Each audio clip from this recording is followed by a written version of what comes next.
that's also a tribute to the soldiers who made their life in the World War.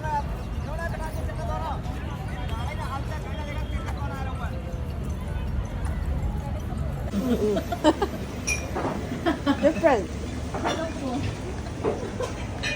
No, it's different. Than in South Indian. Hey, Serena, can you eat, please?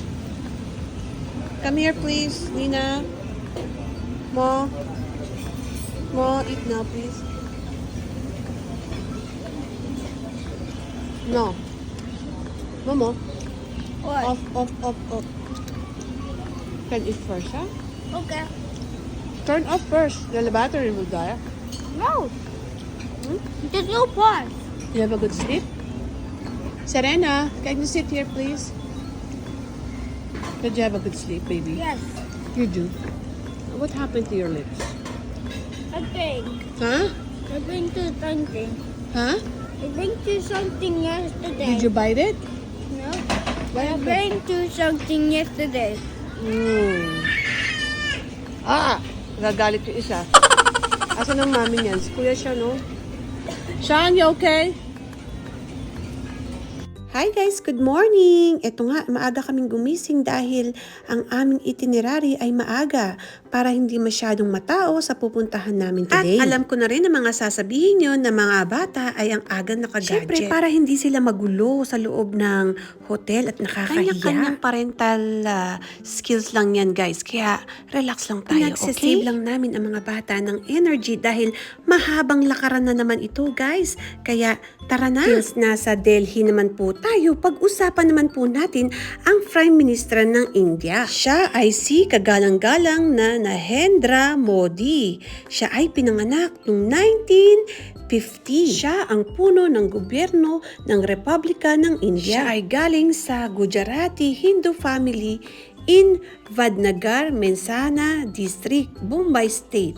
O ngayon ay tinatawag na Gujarat. Kay Reka, ang history daw ng kanilang Prime Minister ay siya ay galing sa simpleng pamilya. Siya rin ay nagtapos ng Bachelor of Art, BA degree in Political Science from School of Open Learning in Delhi University. Alam mo ba, kahit nung kabataan niya, siya ay mahilig magtinda-tinda ng mga street food.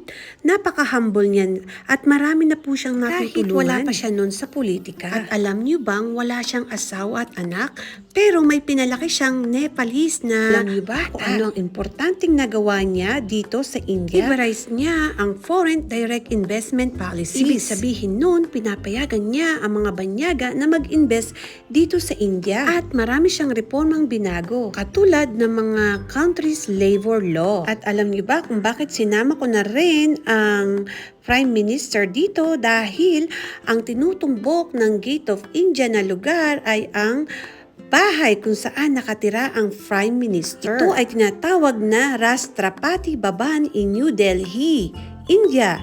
Ito ay consist ng 200,000 square feet. Naku po, napakalaki pala. At nag-o-offer din sila ng visiting hours. Ito lang ay Saturday at Sunday, except on Gazette holidays. Ayan na nga guys, nagmamadali na kami para mapuntahan namin ang India Gate dahil parami na ng parami ang tao. At syempre, pag may maliit kang kasama, mahirap, lalo na pag gusto mong dumiretso, sila'y lumiliko or bumabalik pa kung saan kami nanggaling. Kaya ayan nga si tatay, kalong-kalongan niya si Gia para makapagpahinga naman si Roxy. Ang cute ni Gia guys, oh, pangiti-ngiti pa yan, pero wag ka, gusto nang tumakbo niyan. Napaka-cute ng batang ito. Sa wakas at nakarating na rin kami at anya nga, gaya ng inaasahan, marami ng tao. At nakita namin may isang buong grupo ng estudyante ang nakapila. Kaya sabi ni tatay, tara, bilisan natin dahil para silang mga soldier sa sobrang dami para mauna kaming makita ang Gate of India. And that's also a tribute to the soldiers who made their life in the World War.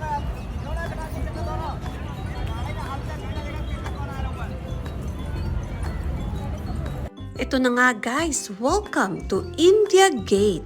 Alam nyo ba na itong istrukturang ito ay pag-alala sa mga sandalong namatay ng pakikipaglaban noong mga panahon na yon. Ang mga pangalan na nakaukit sa istrukturang ito ay mga nasa 5,000 lamang. Aminin, naalala nyo ang Arc de Triomphe sa Paris.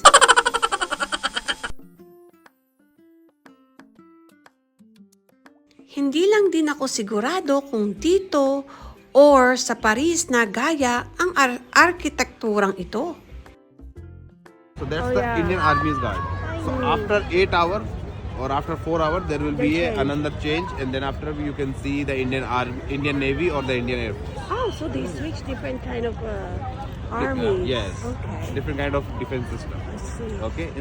Before the Corona time, the First Lady Prime Minister of the India, Indira Gandhi, has started a eternal flame also here. But before the Corona, it was transferred to the backyard.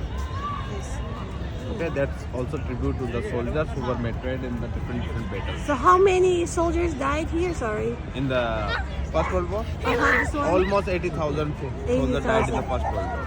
You can see the statue over there Okay. in the back side. Yeah? Yeah. That statue is related to the Subhash Chandra Bose, who have created the whole army to fight against the Britishers. I see. Okay, so in the First World War, he fought from the Japan side against the British side. So it's only 5,000 names. Yeah. Because 80,000 it cannot be cover this because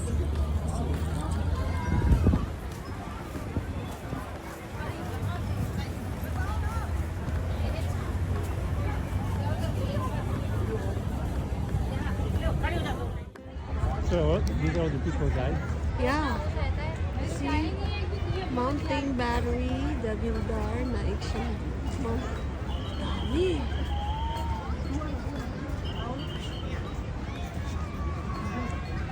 May you all rest in peace. You got your freedom, India. Thank you for your life. Here you can see the names. Yes. Yeah, so these are the soldiers' names with the Duke of York. Yeah, you see this? Duke of York, Lancer Skinner Horse. Ang dami naming natutunan nung araw na yan. Sana maalala ito ng mga bata na or mapanood nila itong vlog na to para maalala nila kung saan kami nagpunta, kung ano yung mga bago naming natutunan. Lagi ko ngang sinasabi, you never get too old to learn something new. At ayan na nga, natapos naming puntahan ang India Gate at ngayon naman ay pinagmamasdan namin ang kagandahan ng park na ito dahil guys, sa totoo lang, ang linis po talaga niya at maraming ibon, maraming puno. Dahil nga ang Delhi ay sentro ng mga branches ng gobyerno. So itong kahabaan na ito ay tinutumbok ay ang bahay ng Prime Minister. At hindi lang yan, ito rin ay tinutumbok ng iba't ibang sangay ng gobyerno. Kung napapansin nyo guys, para siyang may similarity sa Europe, yung kung paano na nila ginawa ang kanilang mga instruktura dahil nga sila ay naging sa ilalim ng British ng maraming taon. Alam niyo ba guys, first time ko makarating dito sa north of India, isa sa mga napansin ko ay hindi po ito fog, ito po ay smog. Dahil sa polusyon. Sana ang gobyerno magawaan ng paraan ito dahil sayang naman po ang lugar na to.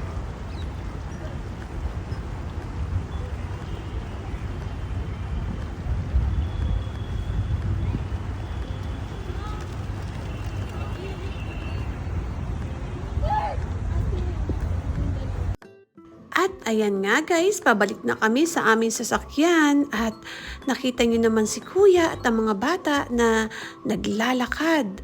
Hindi lang namin mapaglakad si Gia dahil natatakot kami at baka madumiretso na sa tubig. Shoutout nga pala sa aking kapatid, Mom's Life, Roxy, dahil talaga namang kalong-kalong niya yung anak niya na yan. Dahil nga sa sobrang likot at baka mawala. People in France suck. Hi! It looks like my old dog. Duke. Or Pope. Yeah, the happiest dog in India, right there. I want to take a picture of the pieces. Look at this. Cute. He have his own coat. O ayan guys, na-explore na natin ang India Gate. At bukas naman po, abangan nyo kung saan tayo pupunta.